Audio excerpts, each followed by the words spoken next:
دیکھو کتنے بدتمیز ہیں، اور میں بھی کتنی پاگل ہو گئی کہ یہ سب اصل میں چاہ کیا رہے ہیں ذرا بھی اندازہ نہ لگا پائی۔ بھابھی شرمندہ تھیں اور لڑکوں کی شرارت پر ہنس بھی رہی تھیں۔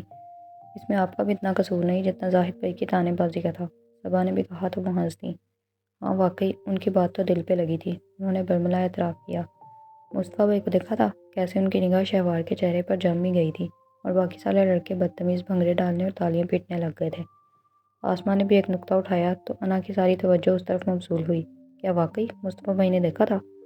ایسا ویسا میری نگاہیں بھی مصطفیٰ بھائی پر ہی تھیں، ان کی آنکھوں میں ایسی چمک در آئی تھی جس کی کوئی حد نہیں۔ رمشا نے بھی ہنس کر کہا تو انا نے شہوار کو دیکھا۔ وہ بغیر توجہ دیے گھٹنوں پہ سر رکھے ہوئے تھی۔ اندر آتے ہی وہ چینج کرنا چاہتی تھی مگر سبھی نے زبردستی بٹھا لیا تھا۔ مگر ان کے جملے تو بڑا دل توڑنے والے تھے۔ انا نے کہا چھوڑو، یہ سارے مرد جب شوہر بنتے ہیں نا تو ایسے ہی بیویوں کو ستاتے ہیں بلکہ دل جلاتے ہیں۔ تم بتاؤ روشی کہاں ہے؟ صبا کی زبان سے زیادہ اس کا تجربہ بول رہا تھا۔ نکاح کے وقت بھی صرف ایک جھلک ہی دیکھی تھی، پھر نظر نہیں آئی۔ وہ دوسرے کمرے میں سو گئی ہے، پتہ نہیں کیا ہوا ہے کہ یہاں آتے ہی اس کے سر میں درد ہونے لگ گیا ہے۔ میں نے ٹیبلٹ دی تو لے کر سو گئی، بس نکاح کے بعد 1-2 منٹ باہر آئی تھی۔ ہاں میں بھی کہہ رہی تھی کہ رات کو سب کے درمیان تھی، آج کدھر ہے؟ نکاح کے بعد وہ آئی تھی، شہوار کو دیکھا پھر جا کر لیٹ گئی، انا نے بتایا۔ ہاں شہوار کی امی بھی کہہ رہی تھی مہمان لڑکیاں ان سے ملی نہیں۔ کیا واقعی تم لوگوں کی ملاقات نہیں ہوئی؟ صبا نے بھی پوچھا۔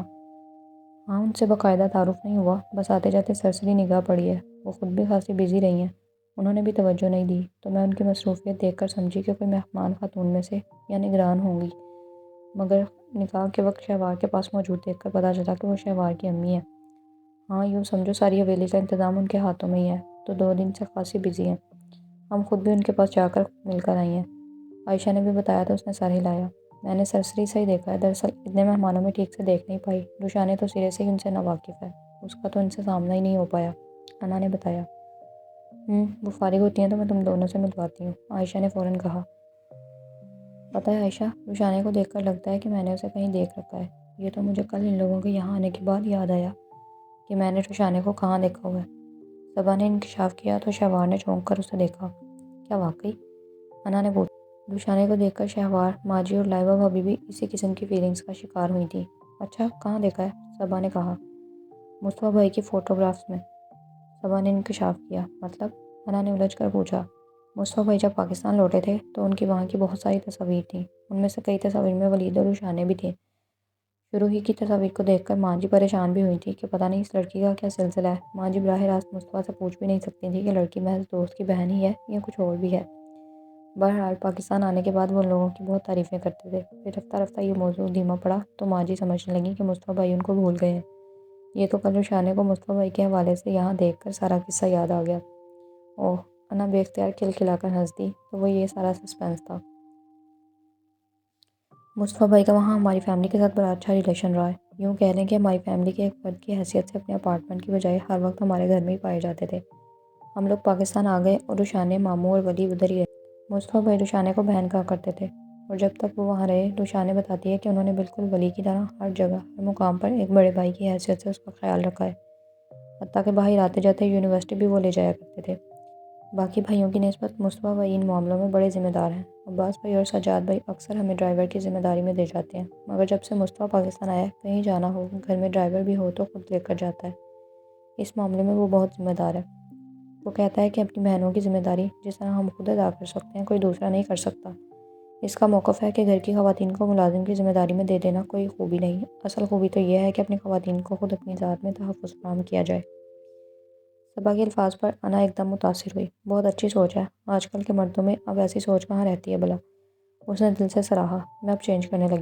شہوار جو ان کے کہنے پر بیٹھی ہوئی تھی کہ سبھی اکٹھی ہوتی ہیں تو تصاویر بنوانی ہے، اب اکتا کر بستر سے اتری تھی۔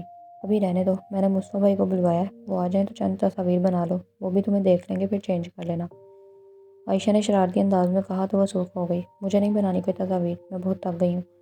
وہ اندرونی طور پر اس قدر پریشان اور ڈسٹرب تھی کہ یہ شعر خوانی بھی اسے متاثر نہیں کر پا رہی تھی۔ بس دل چاہ رہا تھا کہ سب کچھ ایک دم اتار کر منہ لپیٹ کر بستر پر آ لیٹے۔ شہوار، کوئی حرج تو نہیں ہے؟ انا نے کہا تو اس نے بہت ضبط سے اسے دیکھا، پھر بغیر کچھ کہے الماری سے اپنا لباس نکال کر عروسی جوڑے کو سنبھالتی وہ واش روم میں گھس گئی تھی۔ شہوار کے تیور کچھ عجیب سے نہیں ہیں؟ شائستہ بھابی نے کہا تو انا نے فوراً سر ہلایا۔ نہیں، اس کی طبیعت واقعی بہت خراب ہے، آپ کے سامنے ہی تو بے ہوش ہو گئی تھی۔ زندگی کا بہت بڑا فیصلہ ہوتا ہے یہ، ایک دم ذہن بننے سے تو رہا۔ آہستہ آہستہ ٹھیک ہو جائے گی، اسے واقعی اس وقت آرام کی ضرورت ہے۔ انا نے اس کو دفاع کیا۔ تبھی دروازے پر نوک ہوئی تو عائشہ نے اٹھ کر دیکھا تو مصطفیٰ تھا۔ وہ مسکرا دی۔ اس نے ہی کچھ دیر قبل تاج کو مصطفیٰ کو بلوانے بھیجا تھا۔ تم نے بلوایا تھا؟ خیر ہے؟ مصطفیٰ سنجیدگی سے کھڑا پوچھ رہا تھا۔ وہ اندر نہیں آیا تھا، دروازے پر ہی کھڑا تھا۔ ہاں بلوایا تو تھا کہ آ کر اپنی دلہن کو دیکھ لو، ساتھ میں تصاویر بھی بنوا لینا، مگر شہوار کی طبیعت ٹھیک نہیں ہے، وہ چینج کرنے چلی گئی ہے، اس نے بتایا۔ وہ میں سمجھا پتہ نہیں کیا معاملہ درپیش ہے جو تاج کو بھیج کر بلوایا ہے۔ ایسے فضول کاموں کی توقع مجھ سے مت کرو۔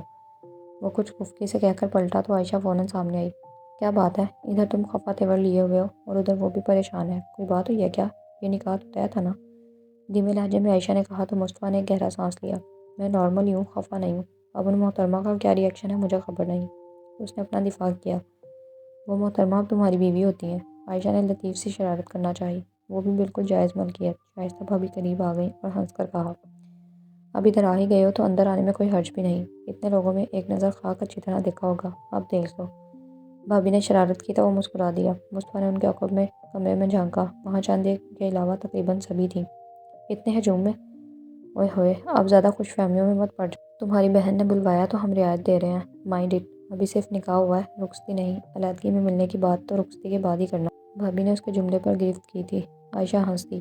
اگر میں علیحدگی میں بھی ملنے کی خواہش کروں تو کسی کو اعتراض کرنے کی جرات نہیں ہونی چاہیے کہ آفٹر آل اب میرے پاس باقاعدہ پرمٹ ہے، جس کی ایک چشمدید گواہ آپ بھی ہیں۔ وہ کون سا کام تھا؟ بھابی کا جملہ ان پر ہی الٹ دیا۔ تبھی لباس چینج کر کے وہ واش روم سے نکلی تھی۔ اس کی لمبی چوٹی پھولوں میں گندی پشت پر موجود تھی۔ دوپٹے کے تکلف سے بے نیاز روسی لباس بائیں بازو پر لیے وہ باہر نکلی تو اس بات سے بے خبر تھی کہ مصطفیٰ دروازے کی دہلیز پر کھڑا ہے۔ چہرے پر اب بھی میک اپ موجود تھا، زیورات بھی جوں کے توں تھے، بس لباس بدلا تھا۔ سادہ سے لباس میں اس سنگار کے سبب اس کا حسن برقرار تھا۔ مصطفیٰ کی نگاہیں اس کے وجود پر جم سی گئی تھیں۔ آ جاؤ اب اندر، کیا یاد کرو گے، ہم نے تمہیں تمہاری دلہن دیکھنے دی ہے۔ بھابی نے اس کی آنکھوں کی لپک واضح محسوس کی تھی۔ ہلکا سا مسکرا کر شرارت سے کہتے انہوں نے دروازہ کھول دیا۔ شہوار نے پلٹ کر دیکھا تو ساکت ہو گئی۔ اسے عائشہ کی بات مذاق ہی لگی تھی۔ وہ سوچ بھی نہیں سکتی تھی کہ مصطفیٰ واقعی یہاں آ جائے گا۔ اس نے فوراً پلٹ کر اسی روسی لباس کا دوپٹہ سر پر لیا تھا۔ وہاں موجود سبھی لڑکیاں ہنستی تھیں۔ انہیں مصطفیٰ کی موجودگی اور شہوار کی بوکھلاہٹ نے بڑا محسوس کیا تھا۔ اکیلے ہی آئے ہیں یا باقی ٹیم بھی ہمراہ ہے؟ صبا نے مسکرا کر پوچھا۔ اتنا کم عقل نہیں ہے تمہارا بھائی، عائشہ نے پیغام دے کر بلوایا تھا، وہ بھی شہوار کے کمرے میں۔ دروازے پر نوک کرتے وقت نیند میں نہیں تھے، آواز میں ہی تھے کہ یہ شہوار کا کمرہ۔ ایسے میں پوری ٹیم کو ساتھ لا کر اپنا چانس مس نہیں کروانا تھا محترم نے۔ بھابی بھی پوری اکائیاں تھیں۔ مصطفیٰ جھیم کر رہ گیا۔ مجھے تو خواہ بدنام کیا جا رہا ہے، مجھے تو یہی پیغام ملا تھا کہ باجی عائشہ کمرے میں بلوا رہی ہیں اور باقی سب کسی اور کمرے میں دلہن سمیت موجود ہیں۔ مصطفیٰ اندر آ گیا، آرام سے سینے پر ہاتھ باندھے بھابی کے جملے کا جواب دیا۔ ہاں یہ بہانے تو وہ سچ سمجھیں جو کم عقل ہوں۔ شہوار ساکت تھی، وہ نہ پلٹ سکتی تھی اور نہ ہی کہیں اور جا سکتی تھی۔ دل میں تو یہی خیال لیے اس دروازے تک آئے ہوگے کہ عائشہ تمہیں شہوار سے ملوا رہی ہے۔ بھابی اتنی جلدی بخشنے والی نہ تھی، سبھی لڑکیاں ہنسیں۔ چلیں ٹھیک ہے، ایسا تو ایسا ہی صحیح، برائے مہربانی کچھ دیر کے لیے کمرہ خالی کر سکتی ہیں آپ لوگ؟ رخ موڑے کھڑی شہوار کو دیکھتے مصطفیٰ نے ایک دم کچھ سوچ کر کہا تو سبھی چونکی۔ نہیں، کمرہ خالی نہیں کرنا ہم نے۔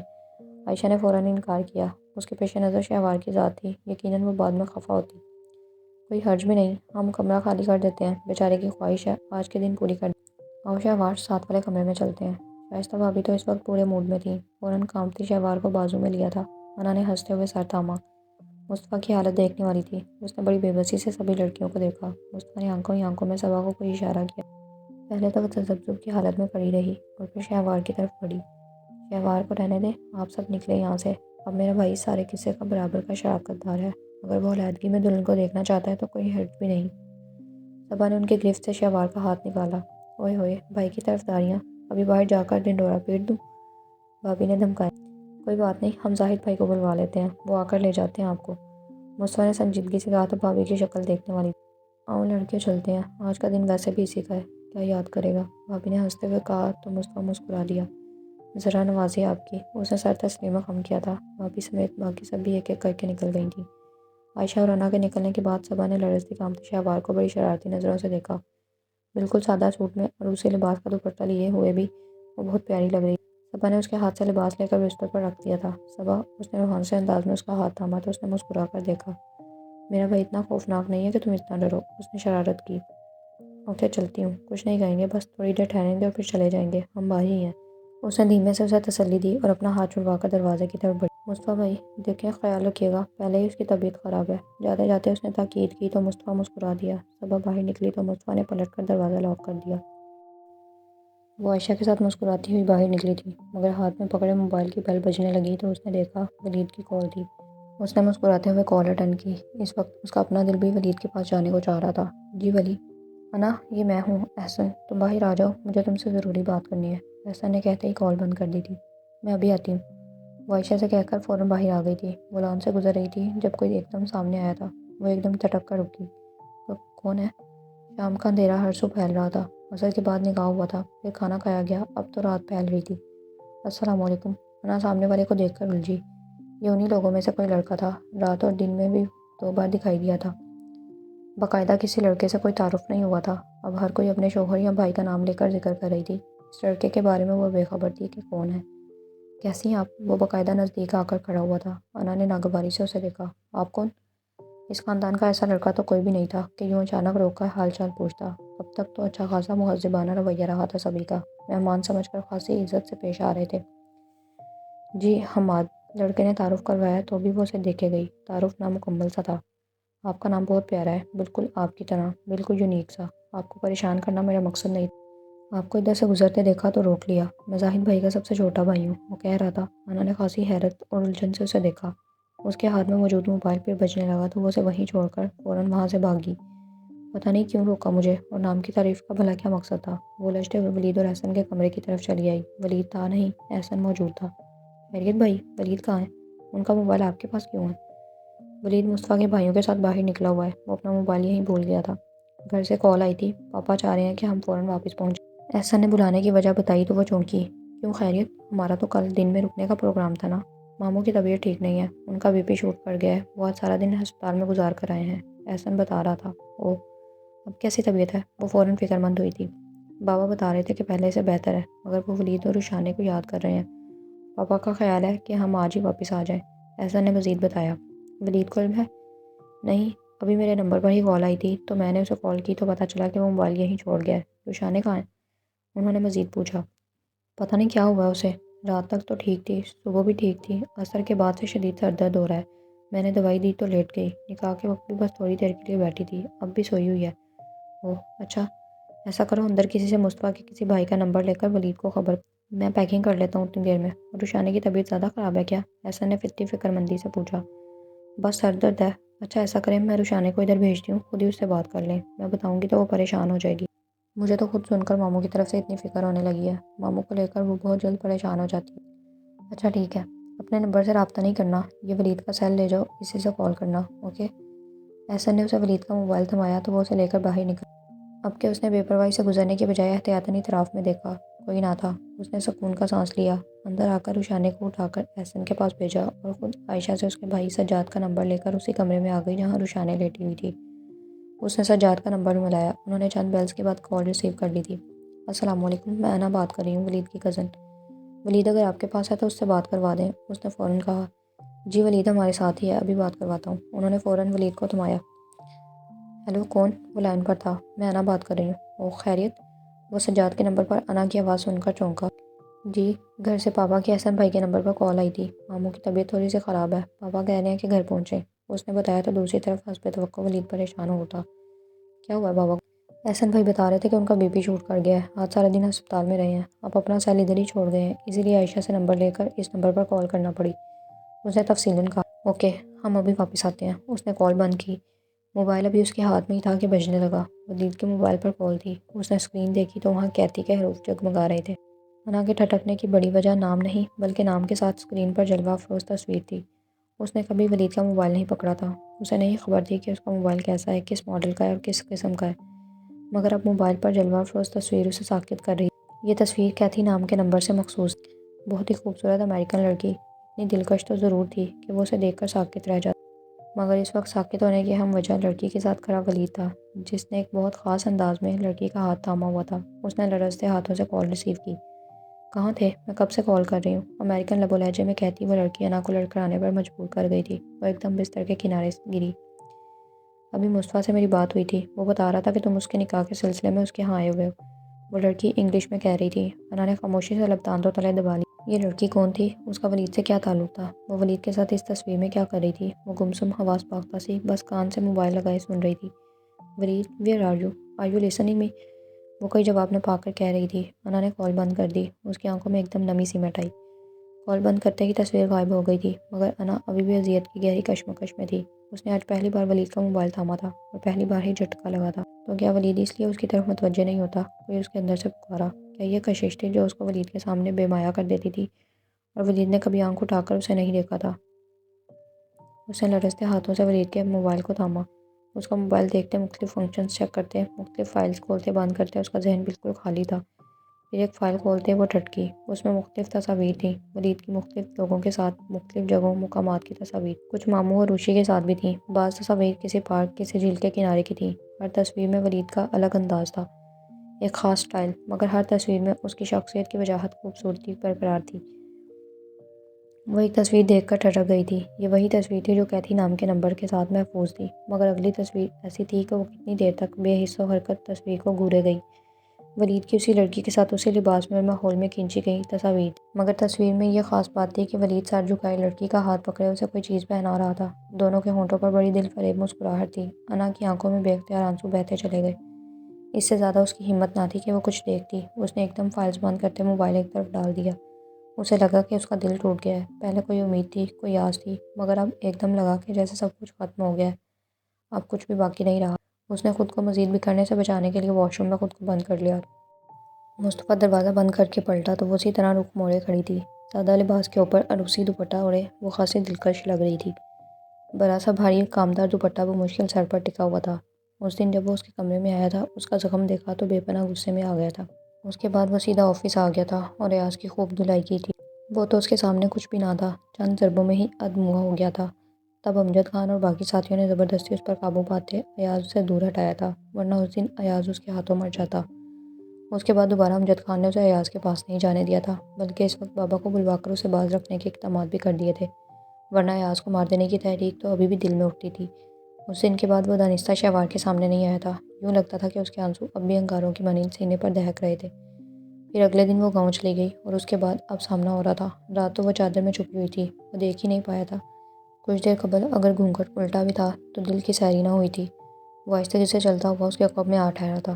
شہوار، اس نے پکارا تو شہوار نے سر سے سرکتے دوپٹے کو ہاتھ سے تھاما۔ وہ سخت پریشان اور کنفیوز تھی۔ اسے لگ رہا تھا کہ وہ گر جائے گی۔ وہ آہستگی سے رخ بدلے بغیر بستر کے کنارے پر ٹک گئی۔ بہرحال وہ اس شخص کا سامنا نہیں کر سکتی۔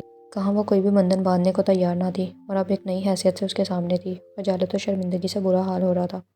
نہ جانے یہ شخص اس کے بارے میں کیا سوچتا ہوگا۔ جی چاہ رہا تھا کہ شرمندگی و خجالت سے مر جائے۔ مصطفیٰ اس کے بیٹھنے پر دوسری طرف ہوتے اس کے ساتھ ہی کنارے پر ٹک گیا تھا۔ اب اس کا رخ مصطفیٰ کے سامنے تھا۔ مصطفیٰ نے چند پل اسے بغور دیکھا۔ کوئی بات نہیں کرو گی؟ مصطفیٰ نے بہت اپنائیت سے پوچھا تو وہ ایک دم نفی میں سر ہلا گئی۔ آپ پلیز جائیں۔ جھکے سر سمیت اس نے کہا تھا۔ اگر میں نہ جاؤں تو؟ مصطفیٰ کا انداز فوراً سنجیدہ ہوا تھا۔ اس نے سر اٹھا کر اسے دیکھا۔ مصطفیٰ اسے ہی دیکھ رہا تھا۔ شہوار کی آنکھوں میں نمی تھی۔ مصطفیٰ کے دل کو ایک عجیب سے احساس نے چھوا اور اس نے ہاتھ بڑھا کر اس کا ہاتھ تھامنا چاہا تو اس نے فوراً پیچھے کر لیا۔ مصطفیٰ نے لب بھینچ لیے۔ شہوار، یہ تو سب طے شدہ بات تھی، ایک فائنل فیصلہ۔ اب تمہارا اس طرح کا ری ایکشن میں کیا سمجھوں؟ مصطفیٰ کے لہجے میں برہمی تھی۔ شہوار اسی طرح بیٹھی رہی۔ شہوار، مصطفیٰ ایک دم اٹھا۔ تم جانتی ہو تمہاری اس طرح کی ری ایکشن اور اس بیہیویئر سے ہمارے ریلیشن میں کس قسم کے مسائل جنم لے سکتے ہیں۔ میں نے کسی کو مجبور نہیں کیا تھا میرے ساتھ یہ ریلیشن بنائے۔ آنکھوں میں آئی نمی کو پیچھے دھکیلتے شہوار نے حد درجہ تلخی سے کہا تو مصطفیٰ کئی ثانیے اسے دیکھے گیا۔ مجبوروں کو کوئی نہیں پوچھتا کہ ان کا مسئلہ کیا ہے۔ آپ کے دل میں جو آتا ہے کریں، مگر مجھے اس سے زیادہ کچھ کرنے پر مجبور مت کریں۔ میں پہلے ہی آپ لوگوں کے احسانوں تلے دبی ہوئی ہوں۔ مجھ پر مہربانی ہوگی اگر مجھے مزید کسی امتحان کے لیے نامزد نہ کریں گے تو۔ شہوار کے لہجے میں تلخی کے ساتھ ساتھ تنفر بھی تھا۔ شہوار، مصطفیٰ نے غصے سے ٹوکا، مجھے اندازہ تھا تمہاری مینٹل ابیلٹی کا، مگر افسوس ہو رہا ہے کہ تم ہماری محبتوں کو غلط رنگ دے رہی ہو۔ مصطفیٰ نے تعصب سے کہا تو اس نے بہت برہمی سے مصطفیٰ کو دیکھا۔ جب آپ کو میری مینٹل ابیلٹی کا اندازہ تھا تو پھر اس آزمائش میں کیوں لا کھڑا کیا؟ نہیں چاہیے تھی مجھے ایسی محبتیں جس میں میری ذات کا سارا فخر، سارا مان، سارا غرور کسی کے احسانوں تلے دب جائے اور میں ساری عمر کسی کے سامنے سر اٹھا کر جینے کی خواہش نہ کر سکوں۔ وہ پھٹ ہی پڑی تھی۔ شٹ اپ شہوار، مصطفیٰ نے درشتی سے اسے ٹوکا۔ یہ تمہارا ذہنی کمپلیکس ہے بس، ورنہ ہم آج بھی وہی ہیں اور ہمارے رویے مصطفیٰ نے وہ مشکل اپنے اندر امڑتے شدید غم و غصے کو روکتے بظاہر ٹھنڈے ٹھار لہجے میں کہا تھا، تمہیں ہم نے مجبور نہیں کیا تھا، تم انکار کر دیتی، یہ تمہارا رائٹ تھا۔ زبردستی بھی کوئی مجبور نہیں کر سکتا تھا کہ تم یہ ریلیشن بناتی۔ مجھے اب آپ سے یا کسی سے بھی اس سلسلے میں کچھ نہیں کہنا، بڑی مہربانی ہوگی اگر آپ آئندہ میرے سامنے نہیں آئے تو، شہوار نے صاف اور واضح الفاظ میں جتایا تھا۔ مصطفیٰ کا احساس توہین سے ایک دم چہرہ سرخ ہوا تھا۔ کتنی واضح نفی کی گئی تھی اس سے متعلق اس رشتے کی۔ وہ جتنا بھی برداشت کرتا مگر اب بات اس کی ذات کی تھی۔ وہ ایک دم اس کی طرف بڑھا، بہت برہمی سے اس کا بازو پکڑ کر ایک جھٹکے سے اپنے سامنے کھڑا کیا تو اس کا دوپٹہ سر سے پھسل گیا۔ جانتی ہو کیا کہہ رہی ہے تم؟ بہت پتھریلے لہجے میں کہتے مصطفیٰ نے اس کی آنکھوں میں براہ راست جھانکا تھا۔ کانت سی آنکھوں میں ایک دم نمی سمیٹ آئی تھی۔ میری امی اور آپ کے بڑے جو بھی چاہتے تھے وہ ہو چکا ہے۔ آپ نہ میری ذہنی حالت سے بے خبر تھے اور نہ میرے اندر پلتے کمپلیکس سے۔ پھر فائدہ ایک دوسرے کے سامنے آنے یا بات کرنے کا؟ آنٹی اور انکل کو پتا تھا کہ میں ان کے سامنے انکار نہیں کر پاؤں گی۔ انہوں نے صرف مجھے فیصلہ سنایا تھا، میری مرضی نہیں پوچھی تھی، ورنہ میں انکار کر دیتی۔ مصطفیٰ اس قدر واضح اور صاف انکار سن کر کئی پل تک ساکت رہا تھا۔ کتنی توہین کی بات تھی کہ ایک لڑکی ہو کر وہ اسے رد کر رہی تھی۔ یہ ایک بے جوڑ رشتہ تھا اور رہے گا۔ نہ آپ کی مالی و نسبی حیثیت کو چیلنج کر سکتے ہیں اور نہ ہی میری زندگی میں در آنے والے اس احساس کمتری کو۔ آج میرے سامنے ایک سوالیہ نشان ہے کہ میرے ننیال ددیال کون ہیں، کہاں ہیں؟ کیا آپ کے پاس کوئی گارنٹی ہے کہ آپ اپنی آنے والی نسل کو اس احساس کمتری سے بچا سکیں گے؟ اگر کسی دن آپ کے سامنے کسی اور نے سوال کیا کہ میں کس خاندان کس باپ کی اولاد ہوں تو کیا آپ کے پاس کوئی جواب ہوگا؟ مصطفیٰ کی برہمی نے اسے اور زیادہ آتش فشاں بنا ڈالا تھا۔ وہ یو شٹ اپ! مصطفیٰ نے ایک دم گہرے غضب اور تناؤ کا شکار ہوتے اسے بستر پر دھکیل دیا تھا۔ وہ منہ کے بل بستر پر گری تھی اور اسی دوپٹہ کندھے سے لڑکتا سائڈ پر گر گیا۔ لمبے بالوں کی چٹیاں بستر پر لچک گئی تھی۔ مصطفیٰ نے ایک گسیلی نگاہ اس پر ڈالی۔ وہ بستر پر گر کر سسک اٹھی تھی۔ اس کی سسکیاں کمرے میں گونجنے لگیں۔ ہر رشتے کی بنیاد محض مالی و نسبی معیار نہیں ہوتی۔ کچھ رشتے دل سے بنتے ہیں، خلوص، محبت، چاہت اور وفا سے بنتے ہیں۔ رشتے مالی و نسبی معیار سے بلند تر ہوتے ہیں۔ تبندہ بوا سے بننے والا یہ رشتہ انہی بنیادوں پر تشکیل پایا تھا۔ بہت غضب سے ادھر ادھر ٹہلتے مصطفیٰ نے کہا تو شہوار نے ایک دم سر اٹھا کر اسے دیکھا۔ آپ کہہ سکتے ہیں، آپ کے پاس سب کچھ موجود ہے۔ کبھی آپ وہ ذلت و پشیمانی سہہ کر دیکھیں جو میں نے سہی۔ عادلہ بھابھی اور ایاز جیسے لوگ محض کسی کی صورت دیکھ کر اس کی زندگی عذاب بنانے کو موجود نہیں ہوتے۔ آج میرے پاس ایک اعلیٰ خاندان کا حوالہ ہوتا تو کسی کی مجال بھی نہیں ہوتی جو میرے پیچھے آتا۔ اور یہ تعلق اس کو کیا نام دوں، محض ایک مجبوری۔ آج آپ کو پتہ چلے کہ سکندر علی کے نام کا حوالہ کچھ بھی نہیں تو آپ کو خود بھی اس تعلق پر ندامت محسوس۔ مصطفیٰ نے وہ مشکل اپنے اندر اٹھتے اشتعال کو اپنی مٹھی بھینچ کر کنٹرول کیا، ورنہ دل چاہ رہا تھا کہ اس بدتمیز لڑکے کو ضرور کچھ کہہ۔ وہ تو نہ جانے کن احساسات کے تحت ادھر آ گیا تھا، مگر اب لگتا تھا کہ دل میں موجود تمام جذبات بجھ گئے ہیں، بالکل نیست و نابود ہو گئے ہیں۔ کیا چاہتی ہو تم؟ اپنے اوپر قابو پا کر بہت سرد انداز میں پوچھا۔ آپ یہاں سے چلے جائیں اور آئندہ مجھ سے کلام مت کیجیے گا۔ آپ جب جب میرے سامنے آئیں گے مجھے اپنے نقصان کا شدید احساس ہوگا۔ شہوار کا انداز دو ٹوک تھا، بہت سخت اور تنفر بھرا۔ مصطفیٰ نے ایک دم بغیر کچھ کہے فوراً باہر کی طرف قدم بڑھائے۔ اس قدر واضح توہین اور نفی کے بعد وہ اب وہاں رکنا بھی نہیں چاہتا تھا۔ باہر نکل کر اس نے اپنے پیچھے بڑے زور سے دروازہ بند کیا تھا۔ ان لوگوں کے جانے کا سن کر سبھی افسردہ ہو گئے تھے، مگر ان کی مجبوری تھی۔ وہاں سے یہ لوگ 8 بجے نکلے تھے۔ حویلی کی خواتین سے ملاقات نہیں ہو پائی تھی۔ بس مہرالنساء بیگم سے مل کر وہ دونوں آ گئی تھیں۔ شہوار بھی افسردہ تھی، اس کی والدہ سے ملاقات نہ ہو سکی۔ دوسری طرف مصطفیٰ بھی ولید اور احسن کو خدا حافظ کہتے خاموش تھا، ورنہ ان سب کا پروگرام تھا کہ یہ چاروں ایک دن تو مزید وہاں رکیں گے۔ ان کی مجبوری جان کر کسی نے بھی مزید رکنے پر اصرار نہیں کیا تھا۔ ڈرائیونگ سیٹ احسن نے سنبھالی تھی۔ آتے وقت تو وہ خفا تھی، مگر اب واپسی پر انا بالکل گمسم تھی۔ رشانے نے کئی بار پکارا مگر وہ آنکھیں بند کیے بیٹھی رہی۔ یہ انا کو کیا ہوا ہے؟ اس کی طبیعت ٹھیک ہے؟ ڈرائیونگ کرتے احسن نے پوچھا تھا، مگر وہ ہنوز آنکھیں بند کیے بیٹھی رہی۔ اس کا دل بالکل ٹوٹ چکا تھا۔ وہ کسی کونے میں بیٹھ کر خوب سارا رونا چاہتی تھی، اپنے دل کی حالت، اپنی بے بسی پر خوب ماتم کرنا چاہتی تھی، مگر موقع نہیں مل رہا تھا۔ ایسے میں آنکھوں کی طغیانی کو چھپانے کا ایک ہی حل تھا کہ چپ چاپ آنکھیں بند کیے پڑی رہے۔ تھک گئی ہوگی، نیند آ رہی ہوگی، رشانے نے کہا تو وہ اسی طرح بیٹھی رہی۔ ولید نے بھی بیک ویو مرر میں اسے دیکھا۔ گاڑی کی روشنی میں وہ واضح تو نہ دیکھ سکا، مگر اس کی پلکوں کی حرکت سے نوٹ کر لیا کہ وہ جاگ رہی ہے۔ کیسا رہا فنکشن؟ انجوائے کیا تم نے؟ ولید نے بہن سے پوچھا۔ اچھا تھا، خاصے اچھے پرخلوص اور ملنسار لوگ ہیں، بہت مزہ آیا۔ بس یہ ہوا کہ ایک دم میرے سر میں شدید درد ہونے لگا، میں ٹیبلٹ لے کر سو گئی تھی۔ نکاح کے وقت تھوڑی دیر جاگی تھی، کھانا کھایا اور پھر لیٹ گئی۔ مجھے جو کمرہ رہنے کو دیا گیا تھا ادھر ہی رہی تھی، گھومی پھری نہیں ہوں۔ ہاں انا نے خوب انجوائے کیا ہے، یہ شہوار کے ساتھ ہی رہی تھی۔ ولید نے سر ہلایا۔ اور آپ لوگوں نے؟ آپ دونوں تو اندر آئے ہی نہیں تھے، سارا وقت دوسری طرف مردوں والے حصے میں ہی رہے تھے۔ بھائی ہم لوگ تو یہاں مہمان تھے، کون سا ان کی فیملی کے ممبرز تھے جو جن دناتے پھرتے ہر جگہ۔ ان لوگوں نے کئی بار اندر چلنے کو کہا تھا مگر ہمیں اچھا نہیں لگا۔ ہاں نکاح کے وقت سارا ٹائم میں اور احسن مصطفیٰ کے پاس ہی رہے تھے، کھانا بھی اکٹھے ہی کھایا تھا۔ اس کے بعد ان لوگوں کے خاندان کی عورتیں اندر آنا شروع ہوئیں تو ہم وہاں سے نکل آئے۔ ولید نے تفصیلاً بتایا۔ خاصی روایتی قسم کی فیملی ہے، احسن نے تبصرہ کیا۔ آپ دونوں نے مصطفیٰ بھائی کی دلہن دیکھی ہے؟ دوشانے نے مزید پوچھا۔ نہیں، اتفاق ہی نہیں ہوا۔ ویسے کیسا عجیب اتفاق ہے، یہ شہوار انا کی دوست ٹھہری۔ ایک بار کالج میں انا کو پک کرتے ملا تھا، مگر تب وہ خاتون چہرہ چھپائے ہوئے تھی۔ اس کے بعد ایک بار انا کے موبائل پر بات بھی کی تھی، اس کے علاوہ موقع ہی نہیں ملا دیکھنے کا۔ شہوار بہت پیاری لڑکی ہے، جب بھی اس سے ملی ہوں عجیب سی فیلنگز ہوتی ہیں۔ ویسے شہوار کی والدہ سے باقاعدہ ملاقات نہیں ہو سکی، ایک دفعہ آتے جاتے دیکھا تھا۔